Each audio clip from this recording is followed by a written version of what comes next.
یہ صحیح بخاری اور صحیح مسلم کی روایت ہے جو میں نے آپ حضرات کے سامنے پیش کیا۔ مردوں کے آج کے اس دور میں 10 نئے فتنے ہیں، جیسے کہ عورتوں میں 10 نئے فتنے ہیں، ایسے ہی مردوں کے اندر بھی 10 نئے فتنے آ چکے ہیں۔ ان 10 فتنوں میں سے صرف ایک فتنے کا ذکر اس حدیث پاک کی روشنی میں بیان کرنے جا رہا ہوں۔ وہ فتنہ کیا ہے؟ کپڑوں کا فتنہ۔ عورتوں کے تعلق سے کپڑے کا فتنہ ہے اور مردوں کے تعلق سے۔ وہ کیسے؟ دیکھو، اللہ تعالیٰ نے لباس کا ذکر قرآن مجید میں بھی بیان کیا ہے۔ حدیث تو ہے ہی، قرآن کی آیت سے بھی لباس کا ذکر ہے۔ انسان 3 طرح کا لباس پہنتا ہے۔ کون 3 طرح کا؟ ایک لباس پہنتا ہے لباس زینت، زینت والا لباس، اور ایک ہے لباس یواری، یواری والا لباس، اور ایک ہے لباس تقوی۔ یاد رکھنا 3 طریقے کا لباس ہے، لیکن ان تینوں میں سے لباس تقوی یہ اللہ کو پسند ہے۔ قرآن میں کہا نا وَلِبَاسُ التَّقْوَى ذَلِكَ خَيْرٌ، یہ تقوی والا لباس یہ بہتر ہے، اللہ کو بہت پسند ہے۔ اب اس کی تشریح کو وقت ہو جائے گا، سب کس میں بیان کر دیا، ہم تشریح انشاءاللہ پھر کبھی کسی موقع پر۔ کپڑوں کے تعلق سے مردوں میں کیا فتنہ ہے؟ وہ فتنہ یہ ہے کہ عام طور پر آج مردوں میں اسٹائل بن چکا ہے لباس پوشاک کے تعلق سے۔ پینٹ شرٹ پہننا، میں یہ نہیں کہتا کہ پینٹ شرٹ پہننا حرام ہے، ناجائز ہے، پہننا اپنی جگہ ہے، لیکن ایک ہوتا ہے اسلامی لباس اور ایک ہوتا ہے غیر اسلامی۔ ہم مسلمانوں کو تو چاہیے کہ اسلامی لباس استعمال کریں، ہم کہیں کو غیروں کی نقالی کرنا، انگریزوں کی نقالی کرنا، کفار و مشرکین کی مشابہت اختیار کرنا کیا ضرورت ہے؟ ہم کو تو اللہ کے نبی کی سیرت ہمارے لیے آئیڈیل ہے نا، تو ہر معاملے میں ہمیں کو نبی کی سیرت، نبی کی سنت پہ چلنا چاہیے۔ پہلی بات تو یہ ہے۔ دوسری بات، چلو جائز لباس ہے، لیکن سوال یہ پیدا ہوتا ہے آج کل کیسے لباس پہنا جاتا ہے؟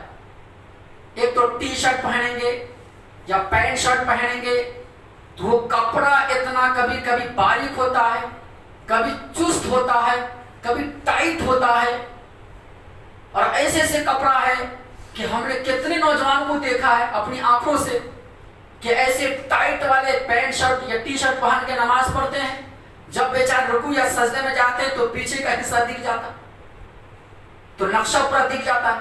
اچھا، اور کبھی ایسا بھی ہے کچھ مسلمان بھائی تو ایسے ہیں رات کو جو کپڑا پہن کے سوتے ہیں نا، نائٹ ڈریس، اسی نائٹ ڈریس میں صبح فجر کی نماز نہیں پڑھتے۔ کیا ان پاس کپڑے کی کمی ہے؟ مجھے بتاؤ آج کس دور میں کس کے پاس کپڑے کی کمی ہے؟ میں نے سمجھتا ہوں کتنے کے پاس تو 30 چوڑے ہیں، مہینے میں 1 دن نکلتا، ہاں آج پڑھ لیا 30 دن کے بعد نمبر آ گیا۔ ایسے بھی ہے، کپڑے کی کمی ہے رحمۃ اللہ، کتنوں غریب سے غریب ہے، کپڑا ہے 5-6 جوڑی 10 جوڑی جتنا بھی ہے۔ اب ایسے کپڑے میں جان بوجھ کر پہن کر نائٹ ڈریس پہن لیا، وہ پہن کے فجر کی نماز پڑھ گئے۔ انہی کو بولو جو نائٹ ڈریس پہن کے فجر کی نماز کو آتے ہیں مسجد میں اللہ کے بارے میں، انہی سے بولو، سچے دل سے پوچھو ان سے کہ کیا تم یہ کپڑا، پرانا کپڑا، بسیدہ کپڑا یا پھٹا کپڑا یا نائٹ ڈریس اسی کپڑے میں نکاح کے مجلس میں جا سکتا ہے، شادی بیاہ میں جا سکتا ہے، کوئی پارٹی میں جا سکتا ہے، کوئی بڑے نیک مجلس میں جا سکتا ہے، کوئی بڑے جلسے پروگرام میں جا سکتا ہے؟ بولو جانے کے لیے نہیں۔ کیوں؟ ارے عیب ہو جائے گا، لوگ ہم کو بدنام کریں گے، نیچا سمجھیں گے، غلیظ دکھتا۔ ارے اور اللہ کے بارگاہ میں ایسے کپڑے پہن گئے غلیظ نہیں دکھتا؟ اچھا ہمارے کہاں مسلمان جی؟ اللہ کی بارگاہ میں، اللہ کے سامنے، اللہ کے مسجد میں آؤ تو پرانا سے پورا، وہ بھی پھٹا کپڑا، بیکار کپڑا کب کر رکھا ہوا ہے، وہ پہن کے سوتے ہوئے آ گیا۔ یہ ایک ماحول عادت بنا دیا لوگوں نے۔ پھر پوچھا جاتا ہے، بولے نہیں 5 نماز پڑھنا ہے، کپڑا اتارنے میں دقت ہے۔ کیا دقت ہے؟ کاروبار کرنے میں دقت نہیں، کھانے پینے میں دقت نہیں، دوسری تجارت کرنے میں دقت نہیں، اور کپڑا بدلنے میں دقت۔ सोचना चाहिए। एक होता है कुछ सफर में, बात अलग है, उसका छोड़ो, कोई मुसाफिर है, घर से बाहर सफर में, कपड़ा नहीं, वो बात का मसला। घर में रहते हुए, अपने मकान में रहते हुए या अपनी जगह में रहते हुए जानते बुझते ऐसे कपड़ा है, गलत बात। पहली बात तो यह है, ऐसा कपड़ा तंग बारीक लिबास पहनकर नमाज पढ़ना मना, नमाज होती नहीं, जिससे सतर खुल जाए। कंधा से लेकर मर्दों के लिए यहाँ तक घुटने तक छुपाना जरूरी है नमाज में। अगर यहाँ से लेकर यहाँ तक बीच में कहीं खुल गया तो उसकी नमाज नहीं होती, याद रखो पहला मसला। अब कितने का कमर खुल जाता है, पीछे का हिस्सा खुल जाता है, सजदे में रुकू में जाते हैं तो पूरा नक्शा, और कोई ऐसा भी टाइट रहता है ना, ढीला एकदम टाइट, कि वो पहनता है तो नक्शा दिखता है अजीब सा, नजर पड़ जाता है अचानक, तो अजीब सा नक्शा दिखता है शमगा के हिस्से का। ये क्या है? ये खिलौना मजाक हो गया अल्लाह के बरकत से। भाई अच्छा कपड़ा मारो, ढीला ढाला पहनना, चुस्त नहीं पहनना, मोटा था कपड़ा होना चाहिए, अंदर के बारीक हिस्सा शर्मगा का हिस्सा खुसूसी तौर पर नहीं दिखना चाहिए, बाहर नहीं झलकना चाहिए। अल्लाह के बारगाह में खड़े हो, रब की इबादत कर रहे हो, अल्लाह को राजी करो, दुनिया वालों को राजी मत करो। वो सब कपड़ा पहन के बाहर के मजलिस नहीं जाता, हाँ लोग थूकेंगे, गली समझेंगे, और अल्लाह के बारगाह में आकर ये मर्दों का एक फितना कपड़े के ताल्लुक से, तो इसको याद रखना चाहिए। इस हदीस पाक में कपड़े के ताल्लुक से एक मसला बयान किया गया। वो मसला क्या है? सैयदना अबू हुरैरा रज़ियल्लाहु अन्हु बयान करते हैं कि अल्लाह के नबी अकरम सल्लल्लाहु अलैहि वसल्लम इरशाद फरमाते हैं कि तुम में से कोई भी शख्स उस कपड़े में नमाज ना पढ़े जो कंधा खुल जाए।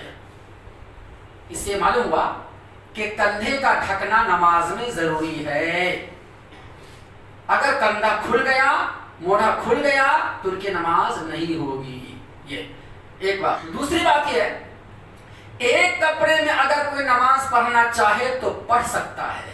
ये दूसरा मसला सही बुखारी मुस्लिम में, एक कपड़ा में। अब एक कपड़ा कैसे पढ़ना? नबी के दौर में, सहाबी के दौर में, जहां बहुत सारी तंगी थी, उनमें से एक तंगी ये भी थी, कपड़ा नहीं मिलता था। कपड़े मुयस्सर नहीं, आज के दौर की तरह नहीं था मुयस्सर। लेकिन बहरहाल आज सबको मुयस्सर है तो उसका भी ख्याल रखना चाहिए।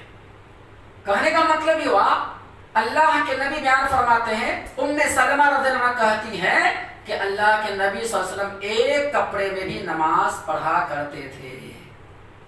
अगर किसी को एक से ज्यादा दो मुयस्सर होता तो दो कपड़े भी पहन लेते। तो इस तरीके से जिनको जैसे मुयस्सर पढ़ना पढ़ सकता है, लेकिन एक कपड़े में नमाज पढ़ेंगे तो कैसे पढ़ना, अल्लाह के नबी उसकी कैफियत बयान करे। कैफियत तरीका यह है कि उस जमाने में चादर ज्यादा इस्तेमाल होता था। चादर, यमन का चादर, शाम का चादर, इराक का चादर। चादर बोलते लंबा, जैसे ठंडी के zaman को है ना, उड़ते रहते बड़े बूढ़े लोग, शायद आप लोग देखे, पता नहीं, एक लंबा चादर होता है। वो चादर ओढ़ना कैसे ओढ़ेंगे?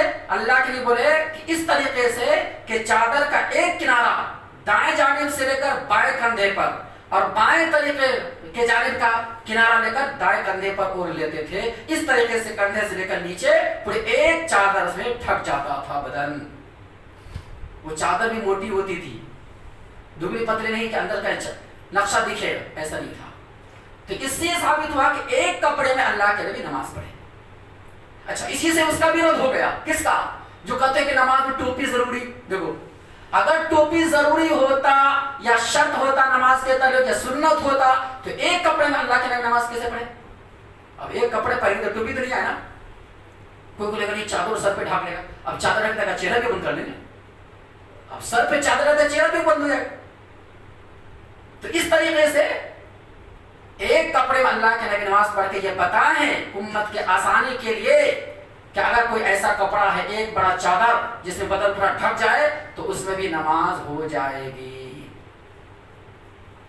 लेकिन अगर दो मुयस्सर, दो भी इस्तेमाल करें, तीन है तो तीन मुयस्सर करें।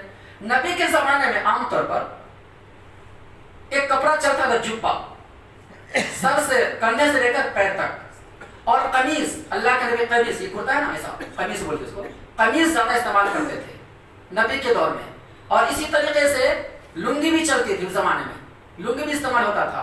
और अल्लाह के नबी हमेशा सफेद कपड़ा, ज्यादातर सफेद कपड़ा पसंद करते थे, और सफेद कपड़ा, व्हाइट कलर ही कपड़ा में नमाज पढ़ा करते थे। और खुद अल्लाह के नबी बोले भी है है अबू दाऊद की सही रिवायत कि तुम सफेद कपड़ा इस्तेमाल करो। फरिश्ते भी कभी कभी आते ना इंसान की शक्ल में तो सफेद कपड़ा ही लाते थे, हाँ, दूसरा कोई कलर नहीं।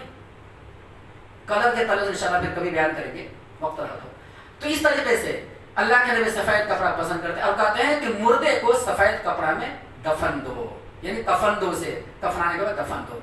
तो खुलासा कलाम ये निकला कि कपड़े के बारे में हम लोगों को भी एहतियात करना चाहिए, देखना चाहिए कौन सही कौन गलत, कौन इस्लामी लिबास है कौन गैर इस्लामी, इसका ख्याल रखते हुए नमाज पढ़ें और बाकी हालत में भी इसका एहतमाम करें। अल्लाह से दुआ कर अल्लाह ताला हम तमाम मुसलमानों को दीन के सही समझ और नेक अमल की तौफीक अता फरमाए, आमीन।